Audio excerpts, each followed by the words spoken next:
Mr. President, in recent days, we've seen numerous governors from blue states roll back indoor mask requirements, essentially getting ahead of the federal government, the CDC. Are those governors wrong?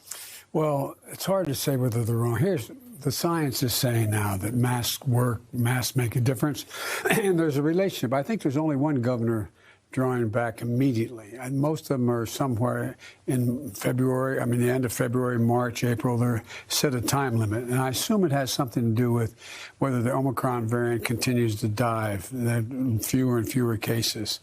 And because there is a relationship between the number of cases you have in your community and the need for wear masks. Do you acknowledge, though, a restlessness and leaders bowing to the political winds? Oh, I do. Omicron and the variant, all the variants have had a profound impact on the psyche of the American people. I mean, they've had a profound impact. For example, think of all the kids who didn't get to go to a prom, all the graduations that didn't occur, all the things that, it's had a real psychological impact. Should children be required to wear masks in schools? Well, look, when I got in office, only 46% of the schools were open. Now 98% of them are open, and they're wearing masks. What's happening is every day that goes by, children are more protected. We're now on the verge of being able to have shots for children under the age of 7 and young children. And so the more protection they have, probably you're going to see less and less requirement to have the masks. But the CDC hasn't changed its guidance on that. And the question is, with these governors making these moves, does it begin to make the government, the CDC, irrelevant, that people will gravitate toward, the advice that really fits their worldview, that this thing feels like it's over? Well, look, I think it's one thing to talk about masks other than to talk about shots and boosters and the like. But it's, look, it is confusing. It's worrisome to people. They're trying to figure out. But what I've tried to do, I've tried to make sure we have all the vaccines needed, all the boosters needed, all the masks are needed, all the protection that's needed. Are you afraid, though, that some states and cities are moving too quickly to loosen indoor mask mandates? Well, I committed that I would follow the science as put forward by the CDC and the federal people. And I think it's probably premature, but it's a tough call. Given the size of this buildup, has the inertia reached a point where it's inevitable that they have no choice but to invade? Well, look, I've spoken with Putin. I've spoken with every NATO leader. I've brought them together like I think they've never been as coordinated in modern history, NATO leaders, about what to do if Putin moves. The question is, he has to know that if he does, the entire circumstance for Russia changes worldwide, changes overnight. The cost to Russia, both in terms of reputational cost and economic cost, will be profound. What are your plans toward American citizens who are in Ukraine and might be there during an invasion? What scenarios would you put American troops to rescue and get Americans out? There's not. That's a world war. When Americans and Russians start shooting at one another, we're in a very different world than we've ever been in. Not even on behalf of simply evacuating Americans? No. How do you do that? How do you even find them? This is not like, I'm hoping that if, in fact, he's foolish enough to go in, he's smart enough not to, in fact, do anything that would negatively impact on American citizens. Have you told him that? Yes. You've told him that Americans would be a line that they can't cross? Well, I didn't have to tell him that. I've spoken about that. He knows that. And, it's a little bit, look, that's what I've asked is American citizens should leave now. We're dealing with one of the largest armies in the world. This is a very different situation, and things could go crazy quickly. On the subject of American citizens, I have to draw your attention to that Army report, an investigative report that's come out about the lead up to the withdrawal from Afghanistan. It interviewed many military officials and officers who said the administration ignored the handwriting on the wall.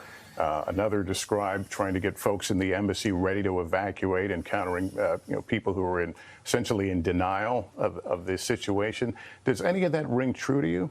No. No. That's not what I was told. That you were told that the U.S. administration officials were prepared, they knew it was time to get out? No, what I was told, no one told me that, look, there was no good time to get out. But if we had not gotten out, they acknowledged that we would have had to put a hell of a lot more troops back in. It wasn't just 2,000, 4,000. We would have to significantly increase the number of troops, and we were back in this war of attrition. And there was no way we were ever going to unite Ukraine. I mean, excuse me, Iraq, Afghanistan. No way that was going to happen. And so this is a much wiser thing to do. I just want to clarify, are you rejecting the conclusions or the accounts that are in this Army report? Yes, I am. So they're not true? I'm rejecting them. We're going to turn to the economy. This morning, you woke up to some more negative numbers when it comes to inflation, 7.5%. I think it was back in July you said inflation was going to be temporary. I think a lot of Americans are wondering what your definition of temporary is. Well, you're being a wise guy with me a little bit, and I understand that's your job. But look, at the time, what happened was let's look at the reason for the inflation. The reason for the inflation is the supply chains were cut off, meaning that the products, for example, automobiles, the lack of computer chips to be able to build those automobiles so they could function, they need those computer chips. They were not available. So what happens? The number of cars were reduced, the new cars were reduced. It made up at one point 1/3 the cost of inflation because the price of automobiles were up.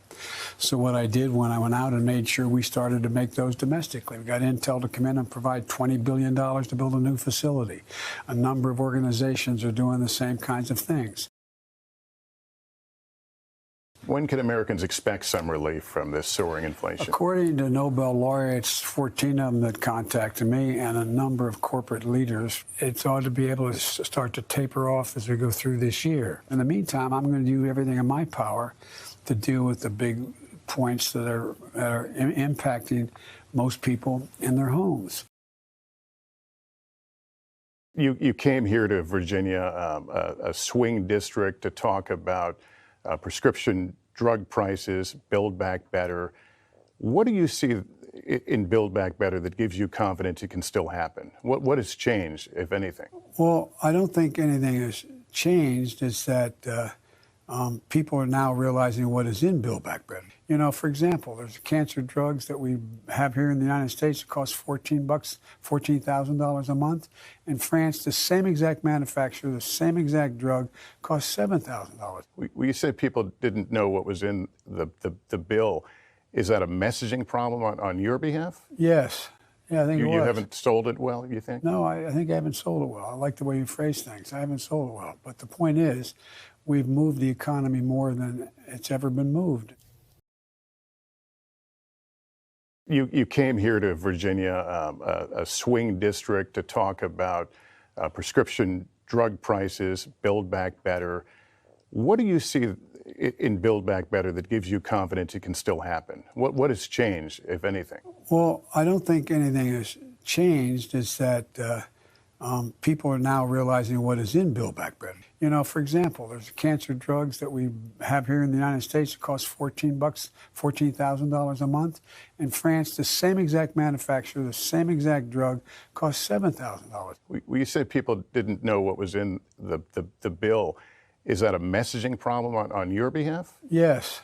Yeah, I think it was. You haven't sold it well, you think? No, I think I haven't sold it well. I like the way you phrase things. I haven't sold it well. But the point is, we've moved the economy more than it's ever been moved.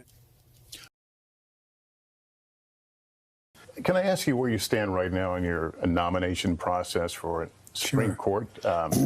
What your short list looks like? Or if you want to name the nominee right here, we'd be happy to hear you. Well, first of all, the short list are nominees who are incredibly well qualified and documented. What's the number you're at? 4 or 5, 6? Well, what I've done is I've taken about 4 people and done the deep dive on them, meaning this thorough background checks, and to see if there's anything in the background that would make them not qualified. Is it important that you believe they'll get a vote from the Republican side? Well, I think whomever I pick will get a vote from the Republican side for the following reason. I'm not looking to make an ideological choice here. I'm looking for someone to replace Judge Breyer with the same kind of capacity Judge Breyer had, with an open mind, who understands the Constitution, interprets it in a way that is consistent with the mainstream interpretation of the Constitution. You were interviewed a year ago about the Super Bowl, and you expressed hope that come this year that they'd be able to fill the stands again with people. And that apparently is going to be the case. However, many of those people won't be wearing masks, despite the local law in Los Angeles. What is your message to people who want desperately for this to be over and to be able to resume the lives that they remember? Well, look, I love how people talk about personal freedom. If you're exercising personal freedom puts someone else in jeopardy, their health in jeopardy. I don't consider that being dealing with freedom. It's about moving in a direction you know is likely to diminish the prospects that this virus continues to spread. And so I think people should get the shots. We know the shots work. We know they work for the variants that are available or that we are dealing with now. We know we have so many more tools at our disposal to prevent death and prevent serious illness.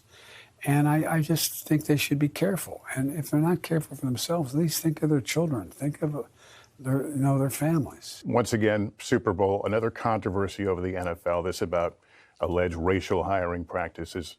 Do you think the NFL, because of its broad influence, should be held to a higher standard when it comes to issues like this?